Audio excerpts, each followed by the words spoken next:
So ito na nga pala mga bossing, nabuhag na natin yung makina dito sa chassis. So ito na yung makina ng Click 125 mga boss. So titingnan natin kung ano nga ba yung umiingay dito sa loob na to mga bossing. So ayan, babaklasin natin to. Baklasin lang natin tong cover mga bossing. 10mm, gamit tayo ng 10mm para matanggal natin tong head cover mga bossing. Yan, tanggalin lang natin to mga boss.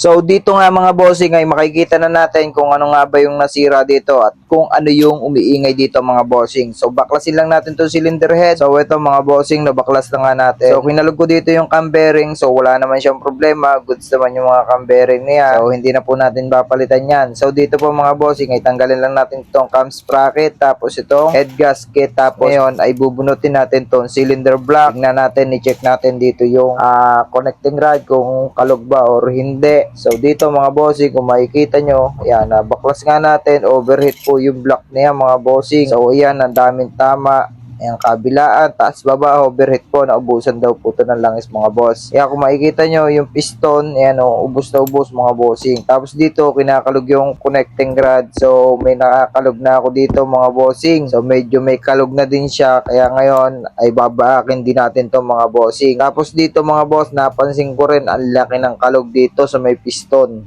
Ayan, sa may piston pin mga bossing, ayan o, piston pin at saka yung piston.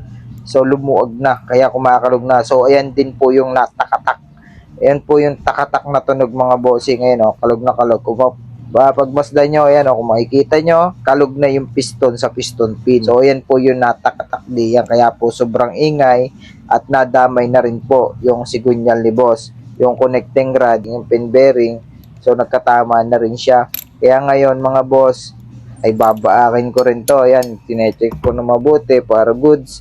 Tapos dito, itatanggalin ko na nga itong tensioner kasi ito ay papalitan na ng bagong block mga bossing. Tapos dito, binaklas ko rin yung kanya cylinder head para ma-check ko kung ano nga ba yung problema nito mga bossing. Yan, check ko rin dito yung mga roller arm kung goods pa mga boss. Ayan po yung lock niya, 8mm. Tapos ikwatin nyo lang, mabubunit nyo na yung roller arm mga bossing. So ayan mga boss, sinek ko yung roller arm, medyo naman goods pa naman yung rocker arm niya. Tapos yung camshaft ay wala naman siyang tama, at saka yung mga camshaft bearing. So dito i-drain ko na yung langis kung may makukuha tayo. So ayan mga bossing, kahit kaunti walang tumulo mga bossing. So ayan, pero kung hindi nag-ubos mga bossing ng langis yan, hindi madadamay ang connecting rod mga boss. Kaya naman dyan ay babaakin ko na itong makina na to, babalikan ko pag nabaak ko na mga boss. So ito na mga bossing, babaakin na natin to. So baakin lang natin mga bossing, kunin natin yung sigunyal mga boss para mapadala natin sa may-ari at para mapapress na mga bossing at mapapalitan ng mga side bearing at saka connecting rod mga boss. Papabiling ko na rin po yung may-ari ng mga pyesa. Papakompleto ko po muna sa kanya bago dalhin dito mga boss. So babalikan ko yung mga boss pag nabahak na natin to. Bahakin lang natin to mga boss.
So ayan mga bossing, kinalog ko, meron na nga siya mga bossing at saka yung mga side bearing. So sira po yung pin nito, pin bearing. So papapalitan natin yan ng connecting rod isang buo tapos dalawang side bearing mga bossing. At papapalitan ko na rin po siya ng bagong block mga bossing. So medyo papa 15 na daw to na may-ari. Yan, lilinisin ko muna ito lahat mga bossing at babalikan ko rin kayo dito pag nalinis ko na at dumating na yung mga pyesa mga boss. So yun lang, balikan ko kayo next video mga bossing.